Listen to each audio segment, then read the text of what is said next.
Summer 2020. I needed a content goal for the channel, and having indoor activities basically out of the question, county fairs shuttered, and festivals delayed for the year, Wisconsin content would probably get thin. So this summer was a good time to travel to as many state parks in northeast Wisconsin that I could.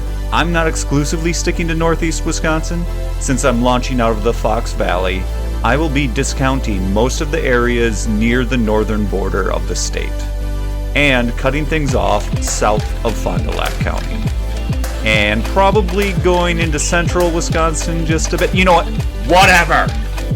During this series, we will be visiting High Cliff State Park, Point Beach State Forest, Hartman Creek State Park, Potawatomi State Park, Copper Culture State Park, Heritage Hill State Park, and Lost Dolphin State Park.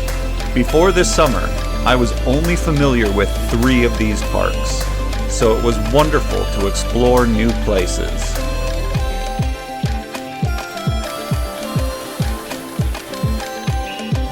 Over the next weeks, we'll be visiting some beautiful locations around Wisconsin, and I hope it inspires you to visit them and protect them in the future.